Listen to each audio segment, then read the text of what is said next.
But don't look in your rearview mirror, here comes number 8. He's a rocker and a roller, and he shows us how to shut him down. I guess he runs independent until my daddy's back in town.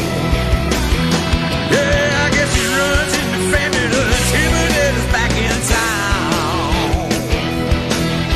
Bad boy, stand on it, son.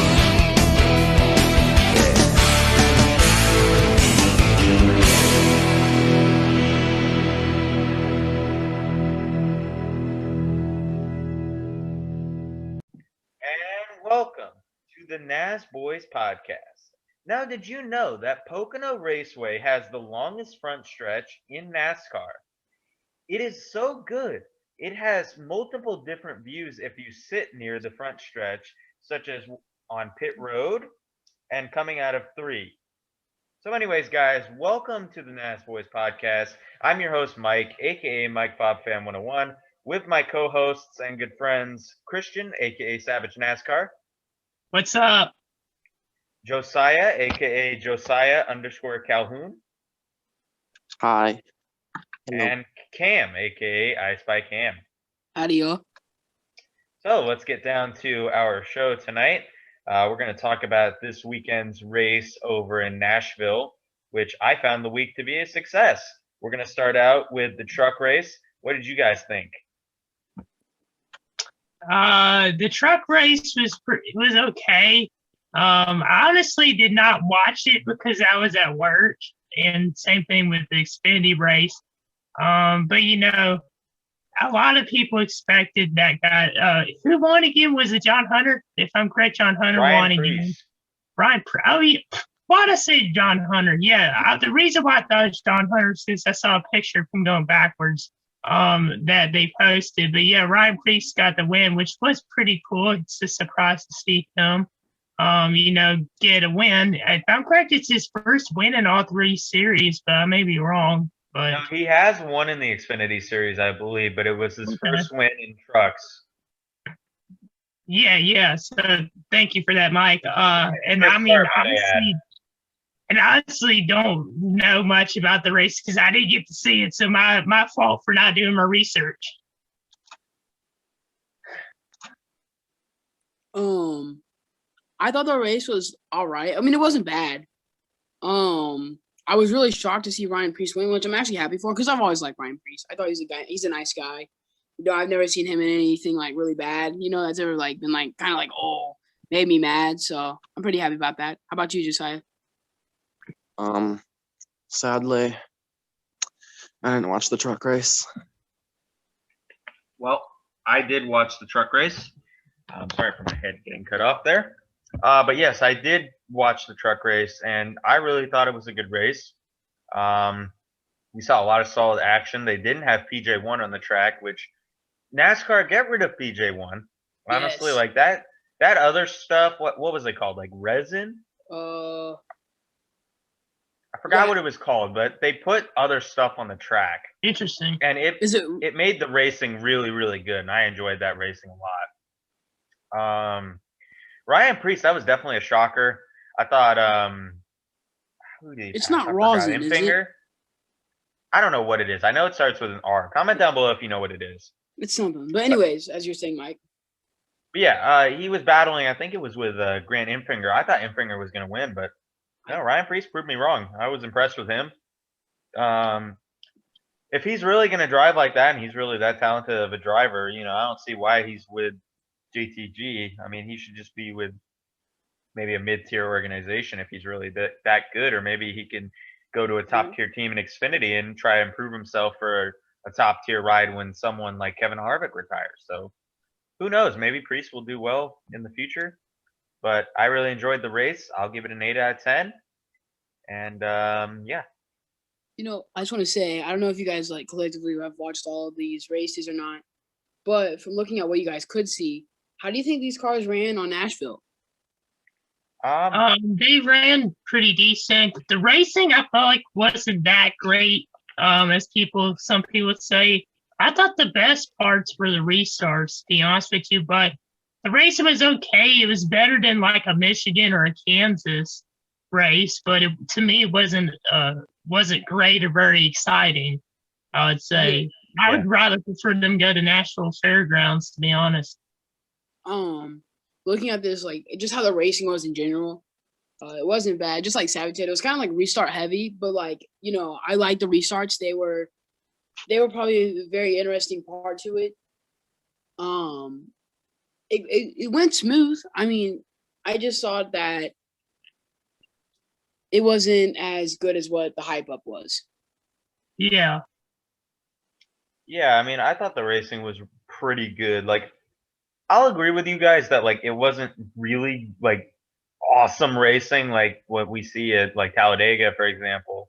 But I thought that it was a good race, and I'm finally glad that we were able to see some good racing.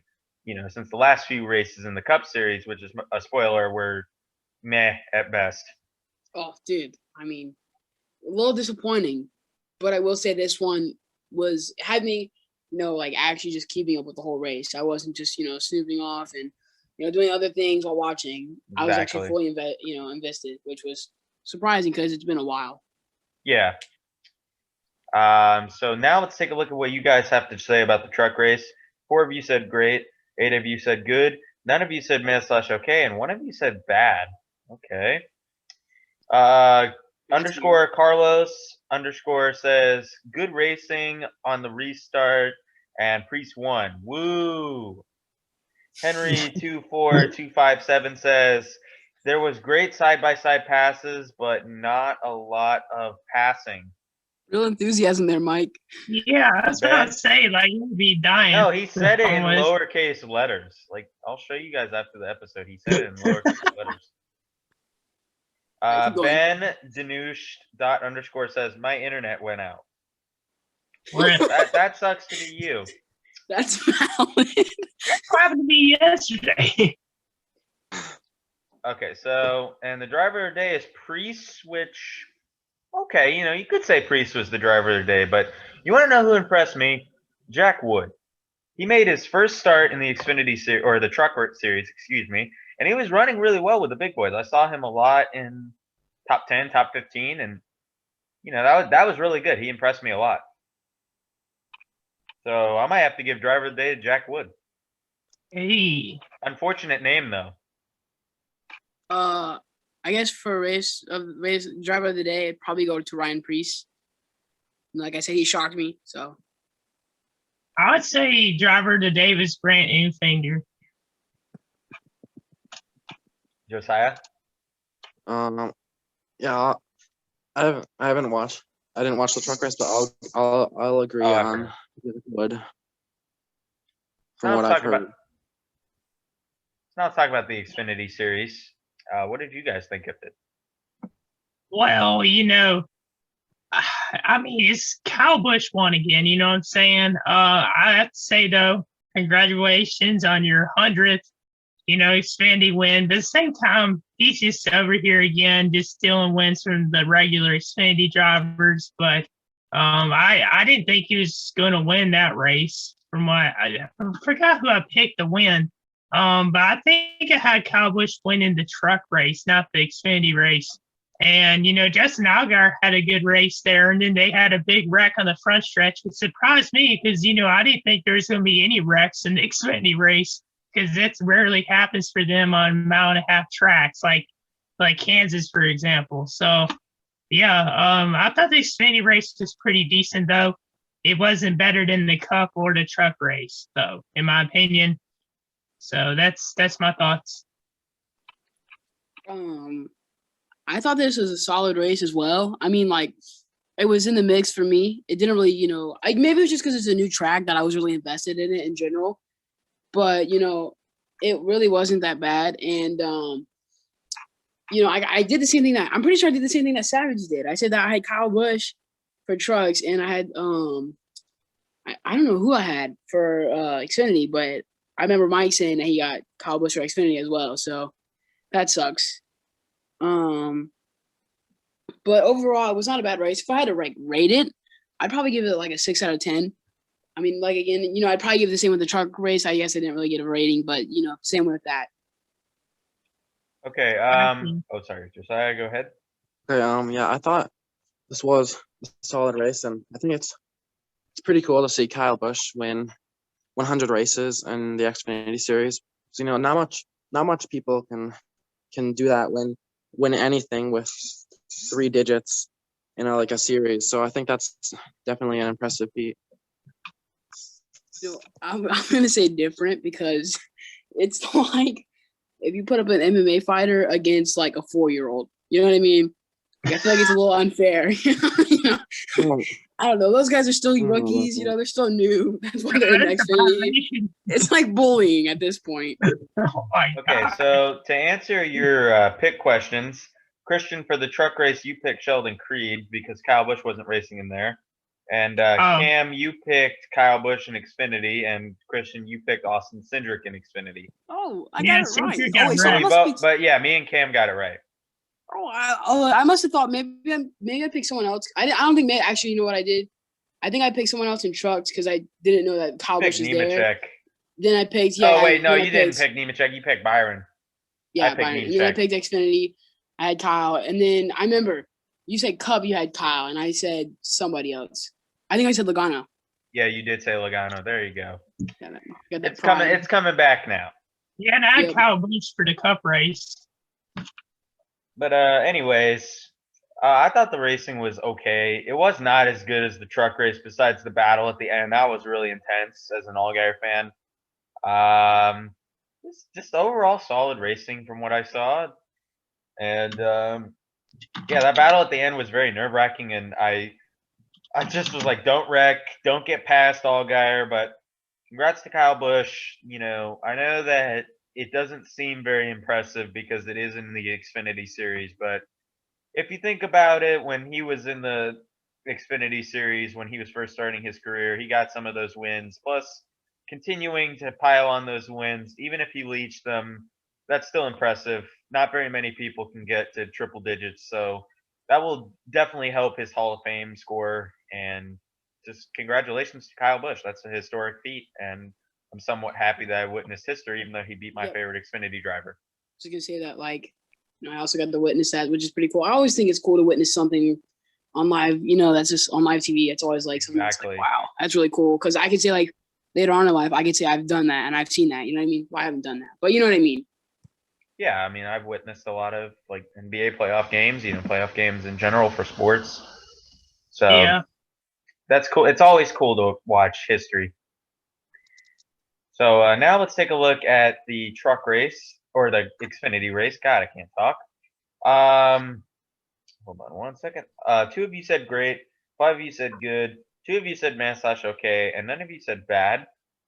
No one gave any thoughts, and no one gave a driver of the day. So we gotta pick our own driver of the day. I'm gonna go Kyle Busch.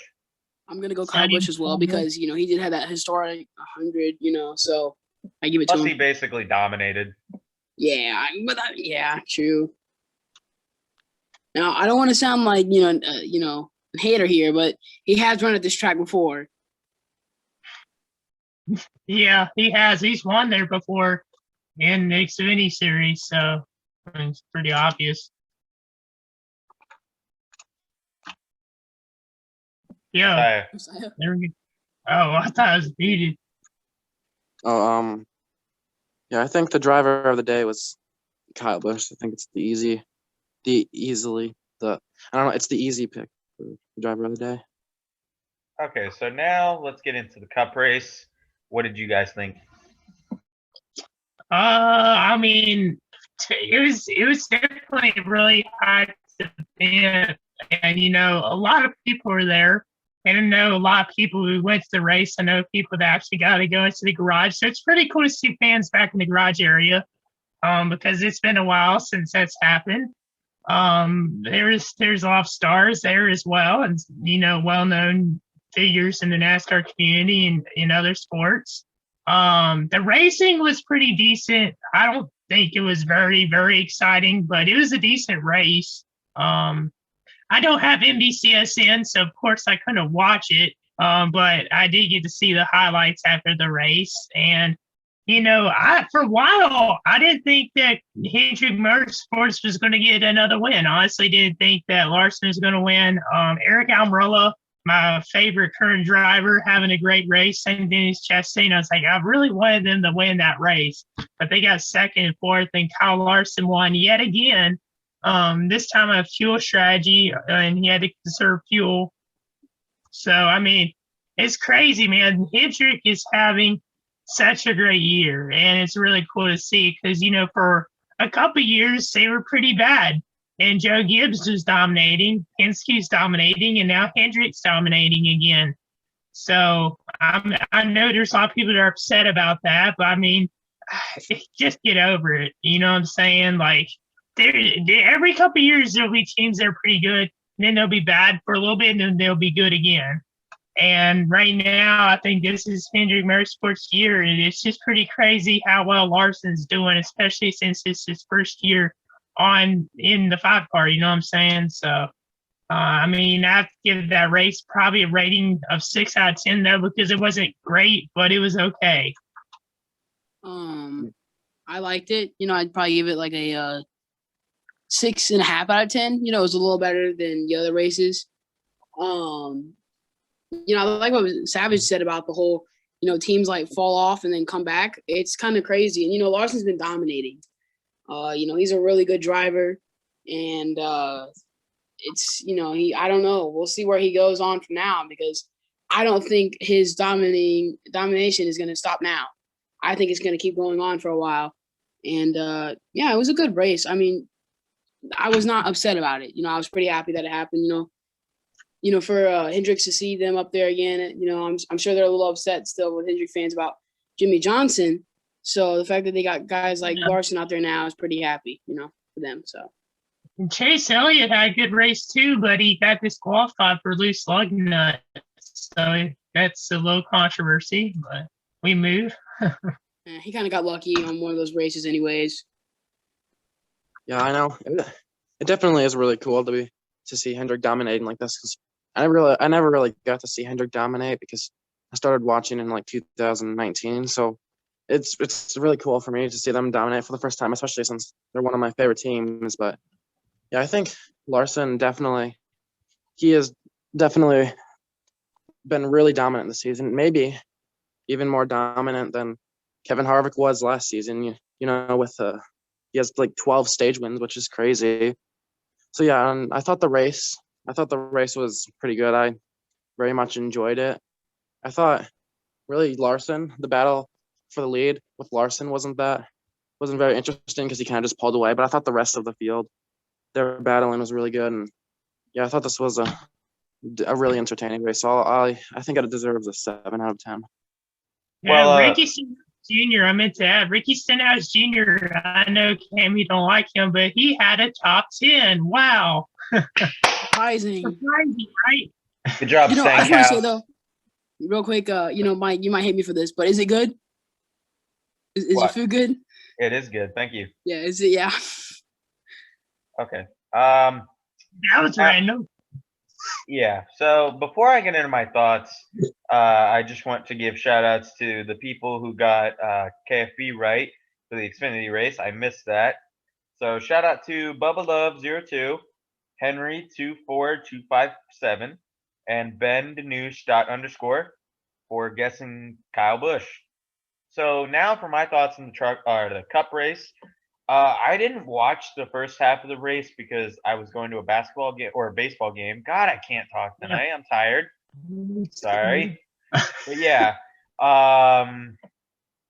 from what I was listening to on the radio, there was a lot of like brake failures and cars crashing. We saw Ryan Blaney crash. Far inside and up into the fence, Blaney. Big hit for the 12. Wow. I had mentioned he was a lap down. He was racing with the 37 for the free pass position. Something blew out. Rotor blew out or what? Hard to imagine it melted to bead, right? But something came off there. Part right there. Yep. That looks like brake rotor, though, bouncing up against the wall. Yeah. Yeah, there you go. So the rotor comes off, and that cuts the tire down. And this team. We saw Quinn Houff crash in the first lap. We got one in the fence here.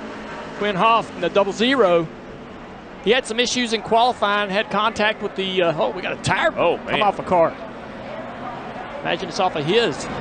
Goodness, hard contact. Yeah, a lot of damage there to the 00 again. Quinn Houck, 23-year-old out of Virginia. So he had an issue in qualifying. Knocked the right front tire off of it. An issue, got in the fence. Not hard. We thought he'd be okay, but there's problems with this car getting down into turn 1 on the initial start of the race. That looks like a really, really hard hit. Yeah, I didn't see what happened to the 00 because, as you pointed out, we have so much action at the front there. We're going to see all the tires already off, the car into the fence. My gosh. The AMR safety team to him immediately. He'll grab that right front. He's in the back. Oh, man. So that was surprising because the trucks and the Xfinity cars handled it well, but the Cup cars, I mean, I just don't know how the brakes were having problems. So it is what it is, I guess. Solid racing too, I would say. I mean, Larson dominated again, and that's getting a little boring to see. But nevertheless, I thought it was a pretty good race. Glad I got to finally see a race on Nashville. And yeah. And to everybody who's saying that they're not going to watch because Larson is winning most of the races, like, I'm not the biggest Larson fan either, but I respect his driving a lot. But to the people who are just going to stop watching because of one guy, here's a meme that describes you.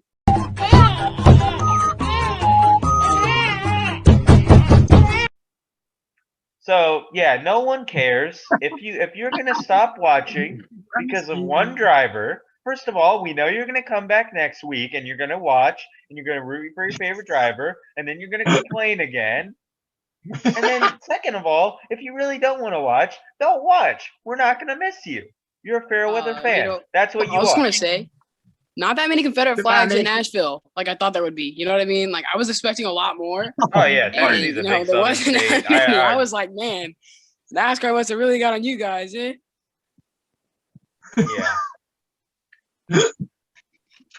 But yeah, man. I mean, oh man, that had me laughing, bro.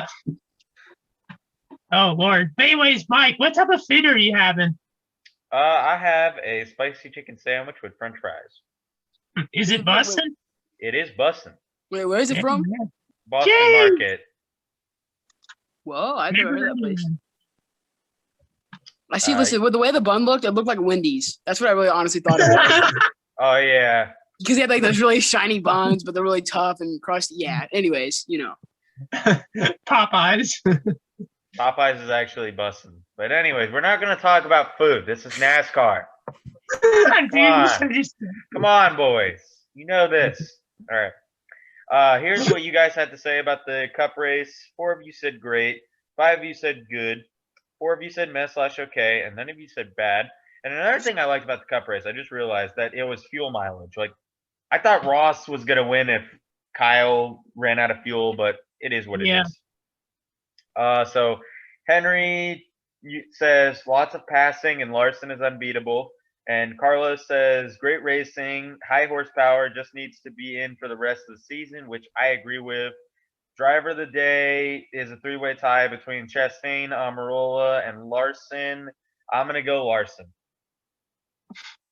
I have to say driver of the day has to probably be, a little bit of bias for Ross Chastain, man. This guy's just been so impressive and so inspirational the last couple, races or so. He's been running good. So, I have to say he's driver of the day. He got second. I really hoped he would have won that race, but I mean, we'll take second. We'll probably get a win sometime soon. Yeah, I could. Okay, guys, we're back. Sorry about that. Zoom likes to screw us over and not let us record for more than 40 minutes anymore. So, Cam, who's your driver of the day? My driver of the day is Ross Chastain. Last episode, right, which if you guys haven't already seen, go check it out. Mike was mentioning how he was doing amazing in the Open, and which I was also very impressed by. And him being in the top 5, I was like, holy crap! I definitely think that he has a big, bright future inside of the Cup Series. So yeah, what about you, Josiah? Yeah, I agree with you on there. I think I definitely think it is Ross Chastain. He finished second. He's definitely been really impressing me this season, like a lot of you have been saying. But yeah, I think Ross Chastain is, and not Larson, because he's dominated today. And then he dominated a few races, like a bunch of races. So yeah, I think that's why Ross Chastain is the driver of the day. And shout out to Austin Hawkins 018 for selecting Kyle Larson to win the race and also winning the fantasy league race on NASCAR Fantasy Live for the official Nasboys League, which if you want to play some fantasy NASCAR with us, go down and join our league. It's really fun. It's very competitive. I'm in it. None of the other guys are in it, but maybe next season. So, And speaking of competitive sports, I'm confused because let me rearrange myself. Speaking of competitive things, we also have a sports podcast coming up, which I know some people may have looked at the recent video that Mike had, but I know there's probably going to be a lot of people that tune into this podcast more. So I would like to just give a little mini announcement that we do have a sports podcast in the way, and yeah, go check that out. It's going to be really fun to do. We're recording the first episode a couple days after this one's being recorded, so should be really fun. But yeah, let's get into kind of a different topic here. So I was talking to some people in a NASCAR chat that I own, and we were talking about how this artist named like Saute or Sweetie, I don't know what her name is performing for, or she was performing for the Nashville race. I can't remember exactly. I think it's Saweetie, like Saweetie, but it's weird name. I don't know why they pick her. Like whatever her name is. We were talking about who we would like to see perform in a NASCAR race. So I thought that this would be an interesting topic. So who do you guys want to see perform in a NASCAR race? For me, I always had Metallica. When I was younger, Metallica is like a very nostalgic guy to me because when I was younger, my stepdad used to blast it on the radio and we used to jam out to it. And so what's better than nostalgia and NASCAR? You know what I mean? Like I think it's a good combo. And plus, I mean, there's a lot of his songs that will get you fired up. Any rock, heavy metal song will always get you fired up for anything. For me, I mean, it just depends on. Oh man, my voice. It just depends on the track and it depends on the race. You know what I'm saying? If it's something like a super speedway race, or like Talladega or like a Bristol, like one of those races where there could be calamity, heavy metal music. If it's a track like in a city or something like that, like Homestead, Miami or Las Vegas or something like that. Rap music like The Baby or like Pitbull or something like that. I mean, it just depends. I mean, a couple of them that I think would be pretty cool would be Journey or Imagine Dragons, 21 Pilots. I mean, all sorts of stuff. So it just depends on the track as well. And it depends on, for example, too, I feel like country music would be for a race in North Carolina or like Atlanta or something like that, or one of the 1.5 mile tracks. So that's who I would choose, I guess. Yeah, those are definitely some good picks, but I think it'd be really cool if like Queen played at like a NASCAR track. I think they're really good at performing and they're really good at like getting the crowd to sing with them. So I think that would be cool. And then I think like Tom Petty, it'd be really cool if he sang, Running Down the Dream. It's a really popular song in NASCAR. That song's been stuck on my head ever since ABC started to play that when they started to broadcast NASCAR. It's just been stuck in my head. Well, y'all have some really great picks. I really like 21 Pilots, Queen, and Metallica the best.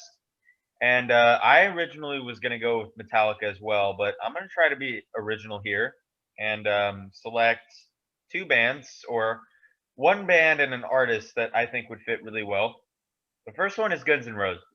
Now I'm going to do something very similar to what Christian did, and it depends on the track. If we're at a super speedway and they perform like Welcome to the Jungle before the race, that would make sense. Talladega's like a jungle. That song is so badass. I would love to see that happen one day, and I know my dad would as well. The second artist that I think would fit really well, but being non-biased, one of my friends would be really proud of me for saying this. I think he watches this podcast, but I'm not sure. And that's Ryan Upchurch. Now, Ryan Upchurch, a lot of people don't really know too much about him. If you don't know him, he's basically like a country rapper who can do like all sorts of genres actually, but he's an independent label and he releases music very frequently, much more frequently than a lot of artists that I enjoy. So that's really cool. But he can do several different genres. Like one minute he can do country, he can do country rap, he can do rock and metal. Hey yo, country Eminem? Question mark? Yeah. Hey. I mean, he kind of is actually. I'll show you one of his songs after this, but yeah, I think that would be really cool to see Upchurch, and I feel like that he can really fit in with a lot of the different genres that NASCAR fans like, because a lot of NASCAR fans are like me, who like many different genres. Dude, they should play Tokyo Drift or the Bristol Dirt Race or Eldor or something like that. Ooh, Tokyo Drift at Eldora, yes, or Knoxville, that's coming up. Nice. But yeah, speaking of Knoxville, did y'all watch the SRX race? I did watch the XRS race. Yeah, I thought SRX that race. was the best race this weekend, to be honest with y'all. I got to see some of it while I was at work. You know what I'm saying? I was broadcasting. For those who don't know, I work at Dirt Vision. The 410 Sprint Car Series were racing at the track the same day the SRX race was, before and after the SRX event.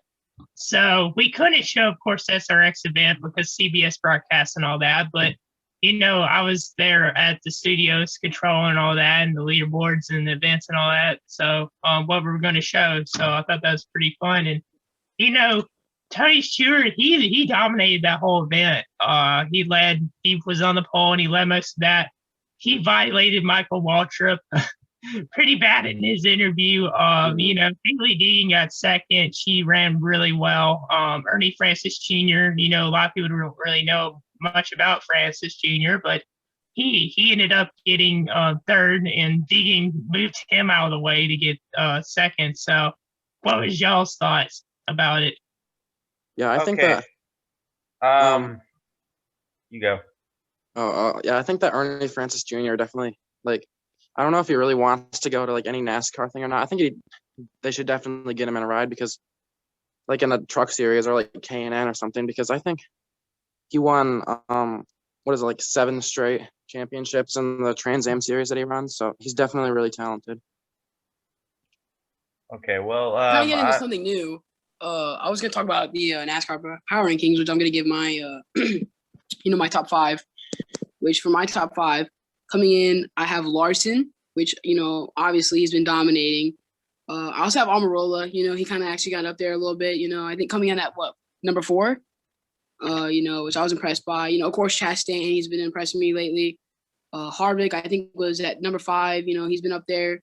And Byron, in point, you know, if you look at the point leaderboard, he's been doing really good. And also going to kind of bring up something real controversial real quick here.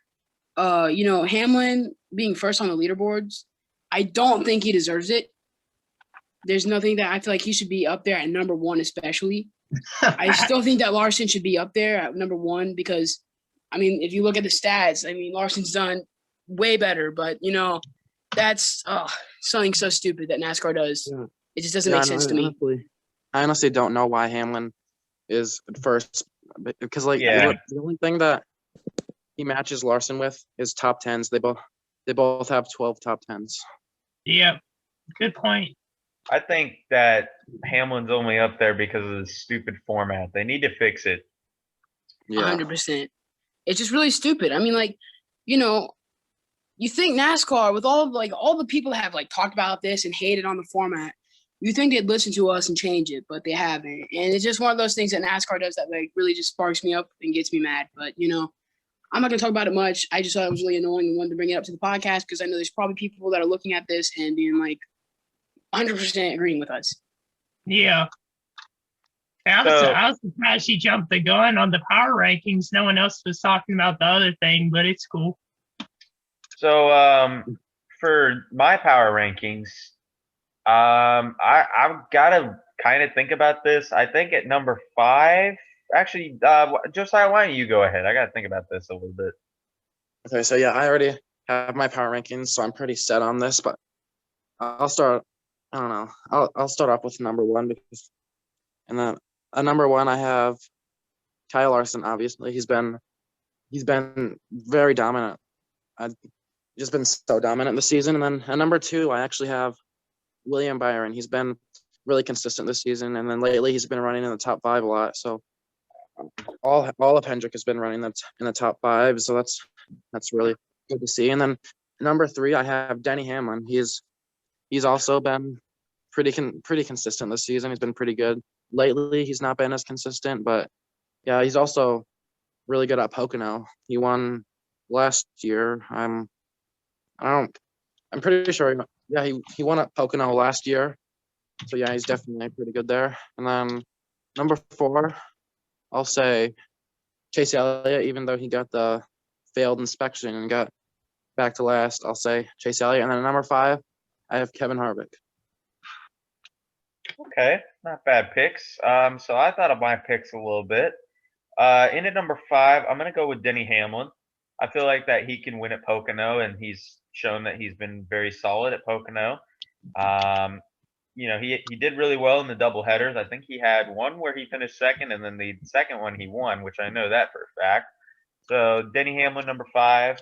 In at number 4, I guess I'll go with Kevin Harvick. I mean, Kevin Harvick's also another solid driver at Pocono. He had a top 5 run at Nashville, so that was very good. In at number 3, I'll go with Eric Almirola. He's shown some speed at Pocono, and he had a pretty good run at Nashville, so that would be pretty nice to see. In at number 2, Ross Chastain. He's been running really well recently, and I think he's getting close to the win. I think that this is a hot take, but he could probably win a race soon. Who knows? He's had the speed. He came in second at Nashville. Who knows what he can do at Pocono? He finished second in the Xfinity race last year. And in at number 1, I'm gonna go Kyle Larson because I mean he's just the hottest driver right now. He's owning NASCAR right now, and I think that he can stay that way for a while. Yeah.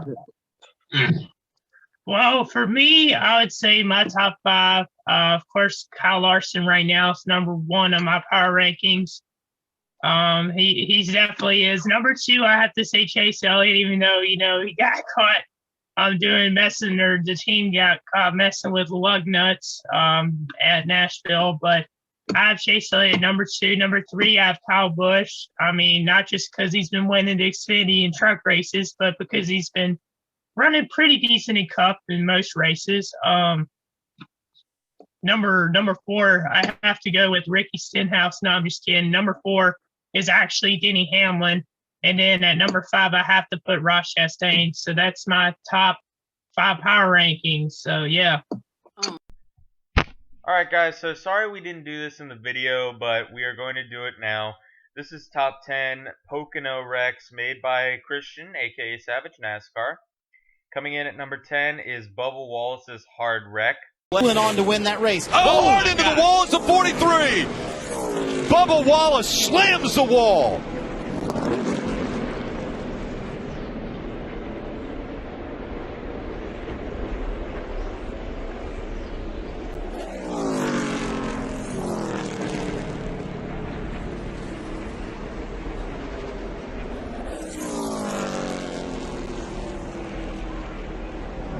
That car at full speed.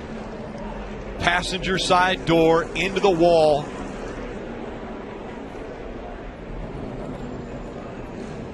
And that is the greatest view we could possibly see. The window net coming down.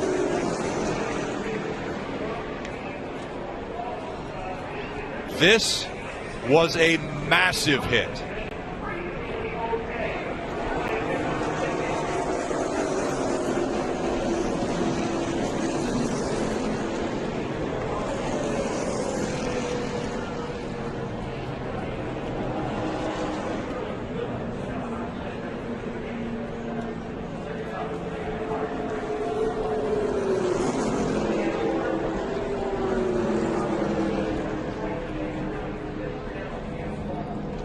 put his thumb up, but you notice he had to take a seat.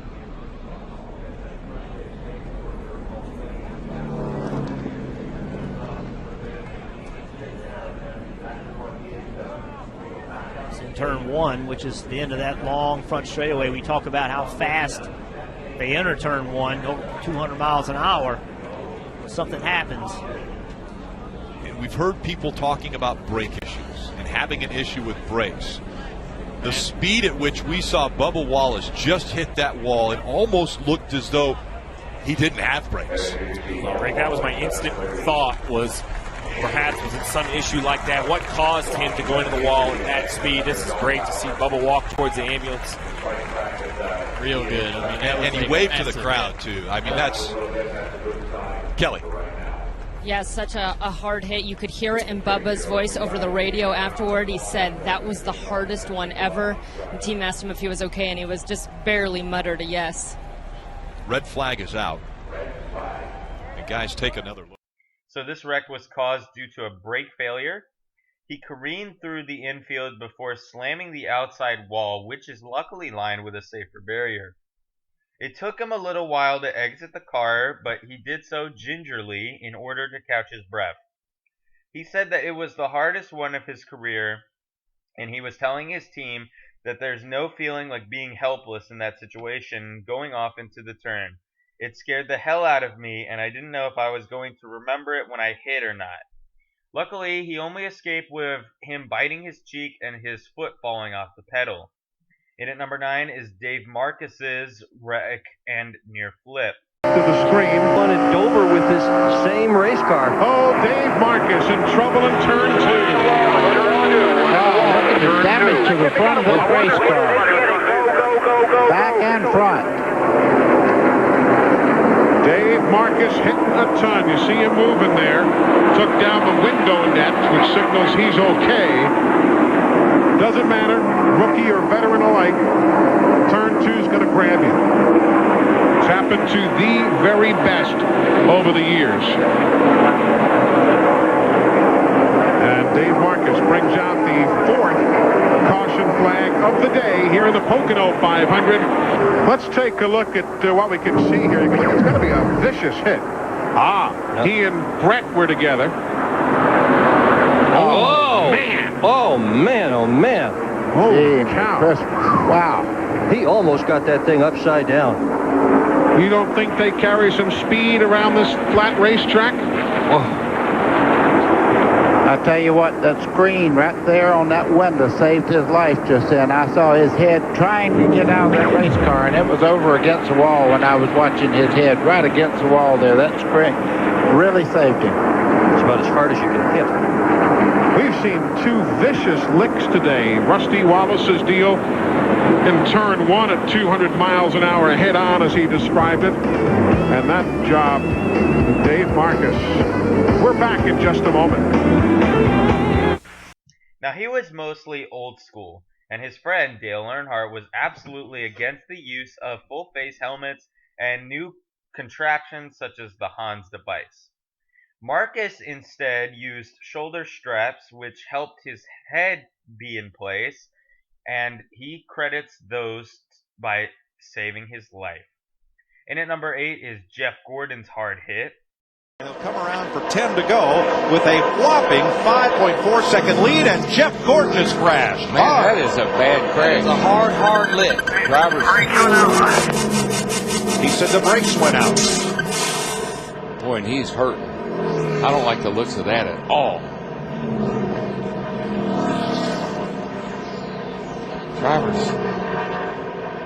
Driver's side. Thank goodness for those safety barriers. Darrell, we've talked about how you go into turn 1 at 200 miles an hour and dive down the racetrack. So it's a long way to go to get to that wall. Here's Gordon climbing out. That's a good sight. That's a great, I tell you, I'm relieved. Man, oh man. Jeff Gordon was trying to put together consecutive top 10 finishes for the first time since March. Thank goodness for those things up there, guys. Those safer barriers. That makes all the difference in the world. You could see Jeff kneeling down, I think, looking inside the left front just to see what he could see as far as the brakes, because we definitely heard him say the brakes went out into a corner where you're well over right at 200 miles per hour. Cloud from under this car as it hits. Just can't believe the side of that car. And now the car behind him, the DirecTV car, in a driver's side impact, and he recalls it as being the worst wreck that he'd ever experienced. He says, "I hit the wall probably harder than I have ever hit a wall. I was definitely not myself, but I wasn't knocked out. So I went to the infield care center and they said that I could go. Then someone came in and they had data recorded that checks the amount of G forces that made the impact. And then they said, whoa, wait a minute, stay right here." Gordon added that he passed the memory test, but they presented him and still sent him to a hospital in New York to scan his brain. He voiced that the receptionist that checked his exam was surprised that he was physically fine after crashing into a wall for more than 180 miles an hour. Luckily, he was okay. In at number 7 is Dale Jr. and Steve Parks' very bad crash. Off, certainly don't want to make it 3 wide, but everybody looks like they're behave themselves so far anyway, but you still got to get through 2 and 3 on the first lap. Ricky Rudd gets the jump. He's the early leader. Oh, trouble! Steve Park is off into the infield. Another car valve over on his lid. It's Park and Dale Jr. Terrible crash.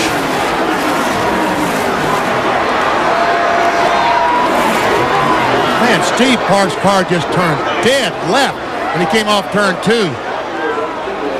Junior's running to see his teammate and see if he's okay. And getting off into that wet grass wasn't going to do anything to slow those cars down. Caution is out. Ricky Rudd will lead the field back to the yellow.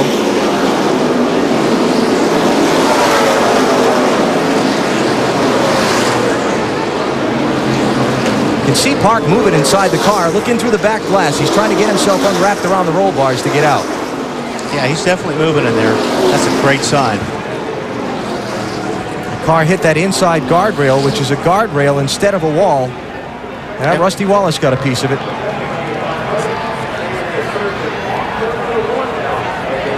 And we saw Rusty make it 3 wide going in turn 1, but as he entered turn 1, it looks like it slowed down and everything was under control. Boy, you see that guardrail? They have flattened that guardrail inside that straightaway. But once again, they talk about safer walls, and NASCAR and some folks at the University of Nebraska are working on making a softer wall, a safer wall. And what they're talking about is a wall like that that gives on impact rather than just sits there and makes the car and driver absorb all the energy. Safety workers still there around the number 1 car. Of course, Steve has suffered 2 serious injuries back in March of '98 when he had that terrible crash at Atlanta that broke his leg and left him out for months, and then the crash at Darlington last Labor Day weekend in the Busch Series car, that strange crash when the steering wheel, it's suspected, came off in Steve's hands. Dale Earnhardt Jr. still there. And it's real easy, especially on the first lap coming out of 1. You know, you got cars 2 and 3 abreast, and if you slide up the racetrack, we talked about earlier, there's Benny, Steve coming out of there. There he is. There we go. Good sign. That's what we wanted to see. Anyways, what happens is you slide up the racetrack, and you can hit somebody in their left rear as you slide up the racetrack with your right front. And that's almost what it looked like. That one car just turned dead sideways. Well, what a great shot that is. Teammates walking away from a crash like that, arm in arm. Wally, you said just seconds before that they got through turn 1, but they had to get through turns 2 and 3. Didn't think they'd have problems on the straightaway, though. Well, but like I said, you come out of turn 1, and if you slide up the racetrack, especially as green as it is, you never know what's going to happen. All right, now that we know the drivers are okay, let's see if we can figure out what happened to cause this mess. We see the Jimmy Johnson car, and there's Rusty Wallace. You see Park trying to squeeze up the outside. I see he was trying to go on the outside of Rusty. Rusty moves up, they make contact, and Junior gets under the one car and just kind of bulldozed him into the wall and over. Yeah, that's what actually turned him even more sideways. But I'll tell you what, that guardrail did the job. Oh, it did a great job. Took a lot of that absorbed a lot of impact. Became entangled exiting turn 1. Both cars slammed into the inside wall, causing Park's vehicle to go airborne over the hood of Earnhardt's car and barrel roll. The incident resulted in a lengthy red flag to repair the old-fashioned highway-style barrier that lined the inside of the track. Soon afterward, the outdated barriers were replaced with sturdier walls like we see today. The race was shortened by 25 laps due to the repair and rain delays throughout the race. In at number 6 is Dale Earnhardt's violent crash. A very bad wreck that he went through in Pocono, I think the 82 season.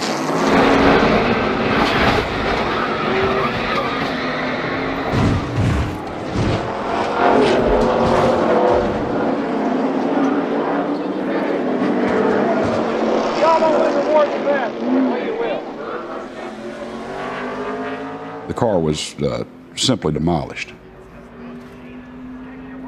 He walked out of that wreck with a limp, and there was much speculation that he might have been hurt.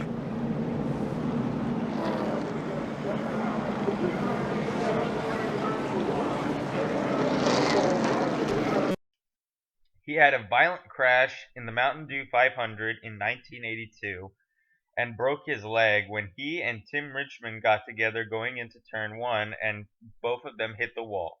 The impact caused Earnhardt to flip upside down, and he had engine oil, battery acid dripping off him. He got out of the car, and Richmond had helped him get out of the car and into the ambulance. He lost the brakes going into the first turn, but he kept pumping, and there wasn't anything.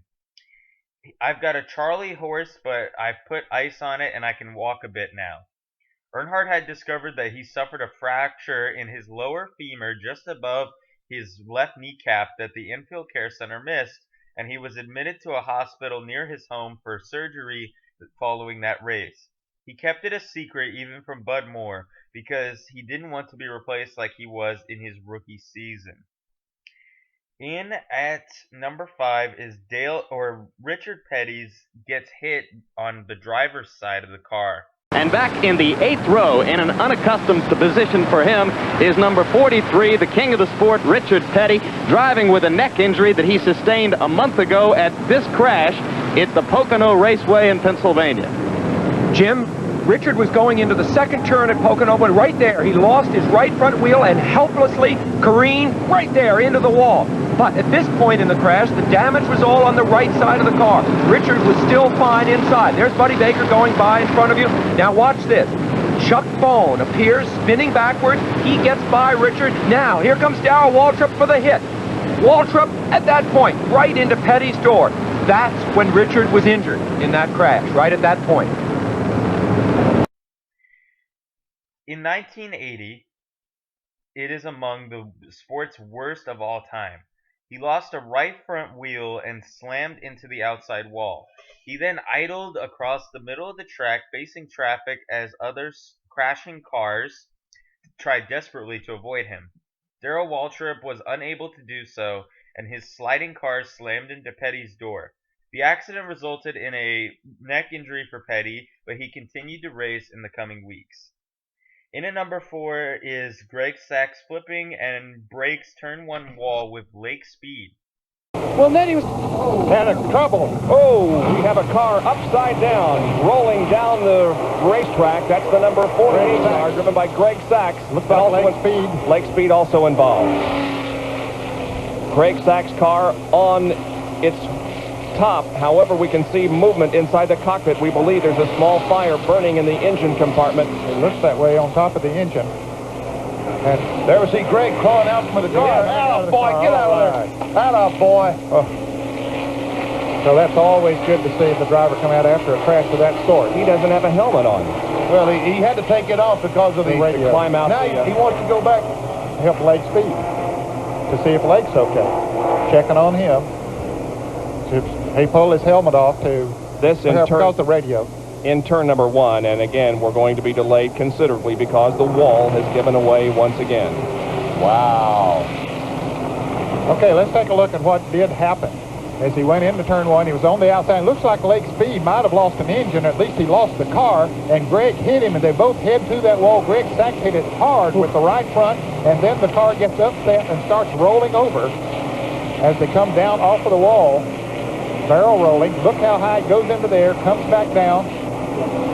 Over and over. For Winston Cup cars and how strong they are. Look at that thing. You can see the fire, Benny, under the hood of the car, and then it rests back on the top. And as we saw, then Greg Sachs was able to crawl out of there. The fire was he broke the carburetor when all those tumbles and the fuel in the carburetor came out and ignited. That was not a big fire, but let's hope that Lake Speed can jump out of there just as quickly as Greg Sachs did. Greg Sachs is quite concerned about Lake Speed, and Lake has not come out of that car, and Greg is there standing beside it.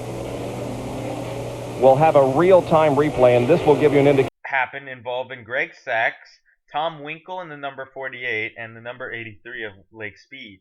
They got together going into turn 1, smashing the boulder plate roll head on. The hit had punched the wall open and sent Sachs flipping. The yellow remained out for the duration of time needed to repair the wall.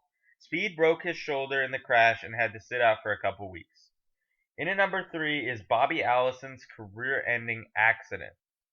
On the backstretch, the caution flag will wave as Ken Schrader and Jeff Modine will race back to the flag. Bobby Allison involved along with Jocko Majocco, the number 63 car. Both of them into the wall there in turn 2. Now there's a new apron down there on the inside of that 750-foot radius, 8-degree bank turn. The emergency equipment is moving to scene very quickly. And we have... Actually, we did not complete the first lap. We didn't complete the first lap under green, as Ken Schrader did bring the field back to the yellow flag as we had a spin on the backstretch. There you see Schrader and Modine now slowed down considerably to work around the incident back on the backstretch. The caution flag is out here at Pocono International Raceway. We'll be back with more action in the Miller High Life 500 right after this message. To the start, Bobby Allison was telling his crew a tire was going down and he would take a chance and be in at the end of lap 1, but he didn't make it. In the second turn, Allison went into the wall and then was hit hard in the driver's side by Jocko Majocamo. After a lengthy extrication, he was brought to the infield hospital and later transferred to an Allentown, Pennsylvania hospital. We'll have more on this incident in a moment. Back to CNN Sports. Veteran NASCAR racer Bobby Allison listed in critical but stable condition in a Pennsylvania hospital tonight. Allison was injured in a wreck on the first lap of today's Miller 500 at Pocono International Raceway. Reports on Allison's condition have been sketchy. His family has asked that all information be withheld at the moment. A source tells CNN that Allison has undergone an operation on at least one of his legs. Lehigh Valley Hospital near the raceway says that Allison remains unconscious. Other reports say Allison may have suffered abdominal trauma, internal bleeding, a bruised heart, a concussion, and possible broken ribs. We will update you on his condition as the week progresses. As for the race, Jeff Bodine took the checker flag.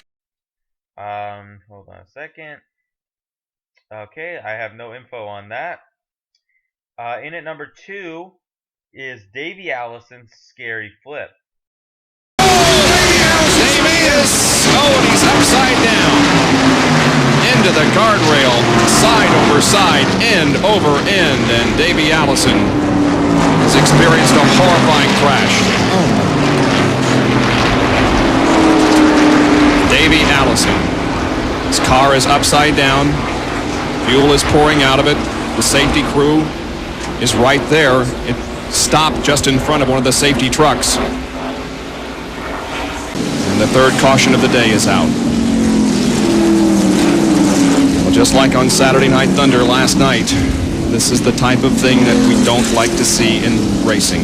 And of course, it's more apt to happen when the cars are bunched up. And for the first, 300 miles of this race, almost, they were pretty well strung out because we didn't have a caution. There's a Jaws of Life vehicle coming in with the equipment that they may need to Davy's car is upside down. Well, that was a good indication. Yes, it was. Yeah. He clapped his hands. Apparently, Davy is talking to them. Yeah, that was a good indication that, hey, we don't need to cut the guy. He's going to be able to get out of here by himself is what I took from that. That's exactly the way I read it. Let's certainly hope that's what it means. Let's take a look at it again. It happened outside of turn 2. See some contact between Darrell Waltrip and Davy Allison, and the car just flew through the air. Well, it got on the air, in the air very quickly. It goes over the top of the guardrail. Yep. Flipped right over the top of the guardrail. Now, this had changed the outcome of the 1992 Winston Cup season. He had set a new track record during his pole run and then totally dominated the first 140 laps. Something broke on the yellow flag pit stops, putting Allison in 7th for the lap 146 restart.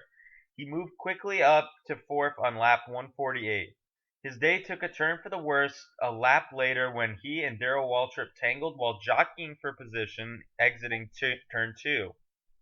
Sending Allison spinning, the air got under Allison's car and sent it into a frightening barrel along the top of the inside guardrail. He flipped 11 times, eventually landing upside down with gasoline leaking from the rear, completely demolished. Allison suffered a broken right forearm, a dislocated wrist, skull fracture, and a severe concussion. Waltrip drove to victory, and Allison was hospitalized in Pennsylvania for 4 days. The severity of the crash was such that when Mark Martin drove by, they may as well get a body bag.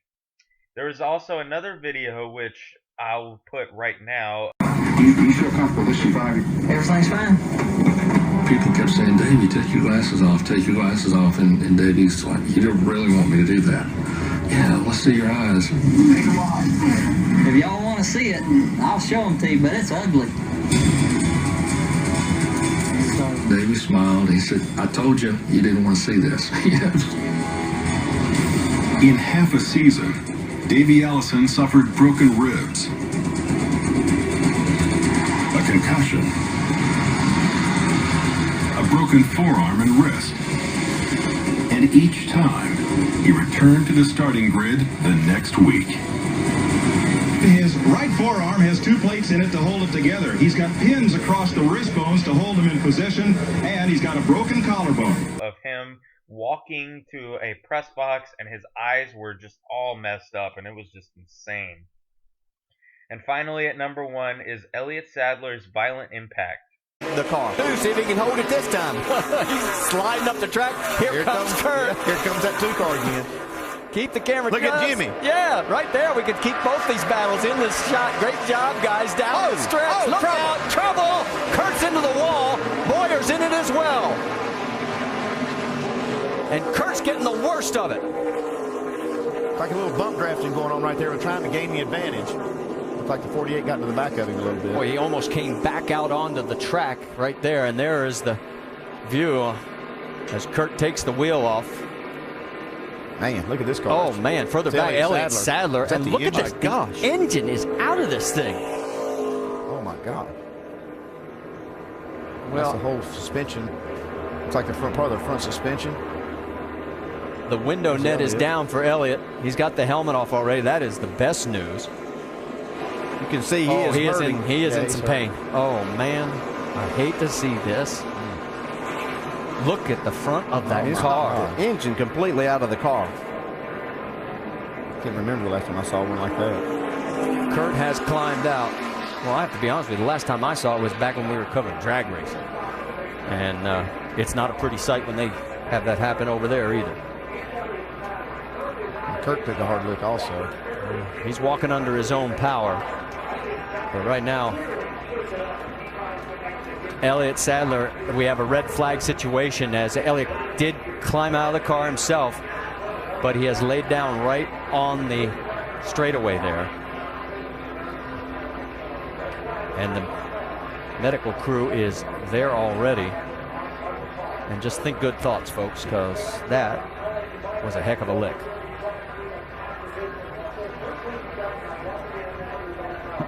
Has to be a situation of Elliott getting maybe clipped from behind as all of this was taking place in front of him. All right, hitting that little inside part here. Let's go back. Here's what Andy was talking about. The 48 was right on the 2. Looks like he might have got into him a little hard and turned him. Yeah, he was trying to help him pass this 33 car Clint Boyer, but yeah, that went bad there. That's a hard lick at 180 miles an hour. You know, and then Boyer tags Kurt Busch. There's where the front wheel came from, maybe off of this 2 car. Yeah, there it comes loose. And then Kurt takes a pretty hard lick here on this inside wall. We've been talking about the safety, you know, or lack thereof, on this back straightaway at this track. I mean, it's, you know, the grass is kind of a situation that's really hard to deal with when you have these cars getting off into it. It was a situation that track officials were addressing this weekend. They're talking about putting catch fence along that straightaway. Info for that, but it wasn't really that seen on TV. So yeah, that's the top 10 list for this week. Real quick, I would like to say to the people out there, I'm not saying that Demi Hamlin does not deserve, you know, some respect and being up on the leaderboard, up at the top. I just think for him to be first is a little, you know, I don't know. I think it's a little cheap and, you know, crappy, but yeah. Fact, yeah. True. All right, so now let's get into our race picks for this weekend. So starting out with the truck race, they're all racing at Pocono. Starting out with the truck race, Kyle Busch is in the truck race, so I got to go Kyle Busch. Oh, man. I mean, I'm trying to find the lineup right now. Can someone else go real quick? Yeah. I'm all. Oh, you can go, Josiah. Kyle Busch. Yeah, I mean, you know, I'm going Kyle Busch. I mean, he's just, he's too good for these dudes, man. You know, I mean, he's just, I mean, and it's no hate like that. I'm just saying, like, he really is just a very good driver. And I'm not too big of a fan of Kyle Busch, but hey, he is KFB. I mean, good point. I mean, the thing is, right? Every time that I pick Kyle Busch, he usually doesn't win, and every time I don't pick him, he wins. So I'm kind of like don't know what to say. I mean, it is his actual final truck race of the season that he's scheduled to run. Ryan Preece is racing again. Josh Berry, who's usually Xfinity driver, he's in the race as well. So it's going to be interesting to see, but I'm going to go with. I know I'm taking a long time on this. I'm just trying to think of who I'm going to pick because most of these guys haven't won at Pocono before. But you know what? I'm going to go with Tanner Gray. Surprise pick, but that's who I think's going to win. You know, I'm going to be honest, Savage. If you get this right, I don't know what I'll do, but I'll do something because that I don't see that. Tanner did well at I believe it was Texas. It was either Texas or Darlington. So he has shown speed. So that would be very interesting to see Tanner. And also one more thing I'd like to mention is Ray Cicerelli is racing, even though he's not going to do well. I thought he retired because of the Confederate flag thing, but it's whatever. I don't care. Ray Cicerelli is irrelevant.